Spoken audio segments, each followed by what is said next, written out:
মাত্র 4টা কাজ করলে আমাদের সকালটা খুবই কার্যকর হবে এবং অত্যন্ত ভালো সকালে আমরা সেটাকে পরিণত করতে পারবো ইনশাআল্লাহ। প্রথম কাজটা হচ্ছে একদম ওয়াক্ত মতো সময় মতো ফজরের নামাজটা আদায় করা। কারণটা কি? কারণ হলো আপনি যখন ফজরের নামাজ আদায় করতেছেন তখন আল্লাহ নবী সাল্লাল্লাহু আলাইহি ওয়াসাল্লাম যে বলেছিলেন যেই মানুষটা ফজরের নামাজ আদায় করবে আল্লাহ সুবহানাহু ওয়া তাআলা তাকে প্রোটেকশন দিবেন, তাকে রক্ষা করবেন। এখন দেখেন আমি আপনি কে না চাই যে আমি সারাদিন চলাফেরা করব, বিভিন্ন জায়গায় যাব, প্রত্যেকটা জায়গায় আমার আল্লাহ আমাকে নিরাপত্তা দিক, এটা কিন্তু আমরা সকলেই চাই। তো সেটার জন্য ফজরের নামাজ পড়তেই হবে। এবং আরেকটা বড় কারণ সেটা হচ্ছে ফজরের নামাজ যেহেতু আমাদের কাঁধে দেওয়া আল্লাহর তরফ থেকে একটা ফরজ দায়িত্ব, সো যখন আমি এটা আদায় করলাম তার মানে দিনের শুরুটাই আমার ভালো, যে আমি কোনো দায়িত্বহীন কাণ্ডজ্ঞানহীন মানুষের মতো কাজ করতেছি না, বরং একটা দায়িত্বশীল মানুষের মতো আমি আমার দিনটা আরম্ভ করছি। সো দিন ভালো করার জন্যে বা সকালটা ভালো করার জন্যে কিন্তু এই জন্যে ফজরের নামাজ অত্যন্ত গুরুত্বপূর্ণ। 2 নম্বরটা হচ্ছে জিকির করা এবং সকালের দোয়াগুলো পাঠ করা। আমরা সকলেই জানি, সকলে চর্চা করি যে মেডিটেশন করতে হবে, যোগা করতে হবে, বা হচ্ছে যে আমি মাইন্ডফুলনেসের চর্চা করব। এই কথাগুলো কিন্তু আধুনিক সময়ে প্রচুর মানুষের কাছ থেকে আমরা শুনি। সেখানে যদি অ্যাজ আ মুসলিম, একজন মুসলিম হিসেবে আমি যদি জিকির করতাম, আমি যদি দোয়াগুলো পাঠ করতাম, তাহলে কিন্তু আল্লাহ সুবহানাহু ওয়া তাআলা যে বলেছিলেন যে আলা বিযিকরিল্লাহি তাতমাইন্নুল কুলুব, যেই মানুষটা জিকির করবে তার মনটা প্রশান্ত হয়ে যাবে।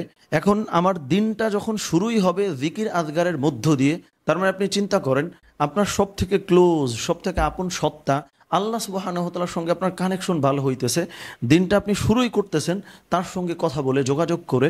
সেই জন্য কিন্তু আমরা মেডিটেশন বলি, যেটাই বলি না কেন, জিকির আজগার অত্যন্ত গুরুত্বপূর্ণ যদি আমি আমার সকালটা আসলে ভালো করতে চাই।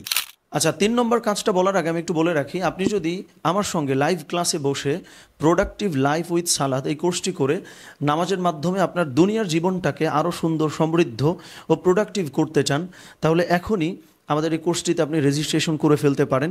রেজিস্ট্রেশন লিঙ্ক আমাদের ডিসক্রিপশনে দেওয়া থাকবে, কমেন্ট বক্সেও দেওয়া থাকবে, অথবা আমাদের স্ক্রিনে দেওয়া হোয়াটসঅ্যাপ নাম্বারে আপনি যদি নকও করেন তাহলেও আমরা আপনাকে রেজিস্ট্রেশন লিঙ্ক পাঠাতে পারবো ইনশাআল্লাহ। 3 নম্বর কাজ হচ্ছে যদি আমরা আমাদের সকালটাকে ভালো করতে চাই আমাদেরকে পরিকল্পনা করতে হবে, নিয়ত করতে হবে। দেখেন আল্লাহ নবী সাল্লাল্লাহু আলাইহি ওয়াসাল্লামের জীবনের খুবই গুরুত্বপূর্ণ একটা সুন্নত আমরা জানি, যখনই আল্লাহ নবী সাল্লাল্লাহু আলাইহি ওয়াসাল্লাম কোনো কাজ করছেন বা যুদ্ধে যাবেন বা কোথাও যাচ্ছেন, ওই মুহূর্তে আল্লাহ নবী সাল্লাল্লাহু আলাইহি ওয়াসাল্লাম কিন্তু সাহাবায়ে কেরাম রাদিয়াল্লাহু তাআলা আনহুম আজমাইনদেরকে নিয়ে পরামর্শ করতেন, মাশওয়ারা করতেন, পরামর্শ করতেন।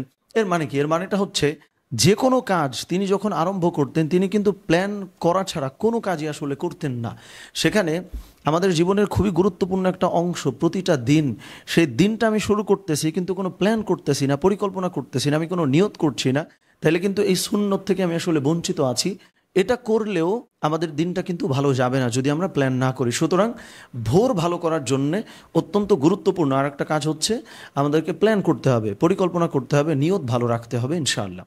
এবং ফাইনালি 4 নম্বর যে কাজ খুবই সহজ, সেটা হচ্ছে আমাদেরকে আসলে কাজ শুরু করে দিতে হবে, মুভ করতে হবে, ফিজিক্যালি আমাদেরকে অ্যাক্টিভ হয়ে যাইতে হবে। কেন? দেখেন আল্লাহ নবী সাল্লাল্লাহু আলাইহি ওয়াসাল্লাম যখন নামাজ পড়তেন তিনি ফজর পড়ে ওজিফা পড়ছেন, দোয়া পড়ছেন, সকলের সঙ্গে বসছেন। এরপরে আমরা অনেকেই যেটা করি, আমরা হয়তো নামাজ পড়ে অনেকে ঘুমায় পড়ি। আল্লাহ নবী সাল্লাল্লাহু আলাইহি ওয়াসাল্লাম কিন্তু এই কাজটা করতেন না। তিনি হাঁটতেন, তিনি বাজারে যেতেন। এই যে শরীরকে ব্যস্ত করে ফেলা, সেটা আপনি নামাজ পড়ে আপনি হয়তো একটু 10 মিনিট হেঁটে আসলেন, অথবা আপনি একদম কাজে ঢুকে গেলেন, এই যে অ্যাক্টিভ হয়ে যাওয়া, এই কাজটা যদি আমরা করি তাতে আমাদের সুন্নতটাও পালন হয়ে যাবে এবং আমাদের সকালটাও কিন্তু ভালো হবে। কেননা আল্লাহ নবী সাল্লাল্লাহু আলাইহি ওয়াসাল্লাম খুবই গুরুত্বের সঙ্গে একটা হাদিসে বলেছেন যে দুর্বল মুমিন শক্তিশালী মুমিনের থেকে অধম, অর্থাৎ শক্তিশালী মুমিন দুর্বল মুমিনের চেয়ে কিন্তু উত্তম। আল্লাহ নবী সাল্লাল্লাহু আলাইহি ওয়াসাল্লাম এটা বলেছেন। সুতরাং আমি যদি শক্তিশালী হইতে চাই তাহলে কিন্তু আমাকে ফিজিক্যালি অ্যাক্টিভ হইতে হবে এবং সেটা একদম ভোর থেকেই আরম্ভ করতে হবে সেটা।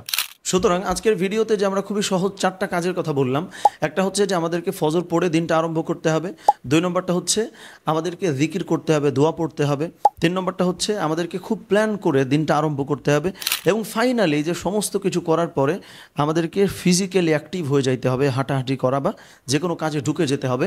তাহলে সুন্নত আমাদের পালন হয়ে যায়। আবার দেখেন আমাদের সকালটাও কিন্তু খুবই ভালো হয়ে যাইতেছে। তার মানে দুনিয়া এবং আখেরাত উভয় জাহানে আমরা কিন্তু লাভবান হইতে পারতেছি ইনশাআল্লাহ।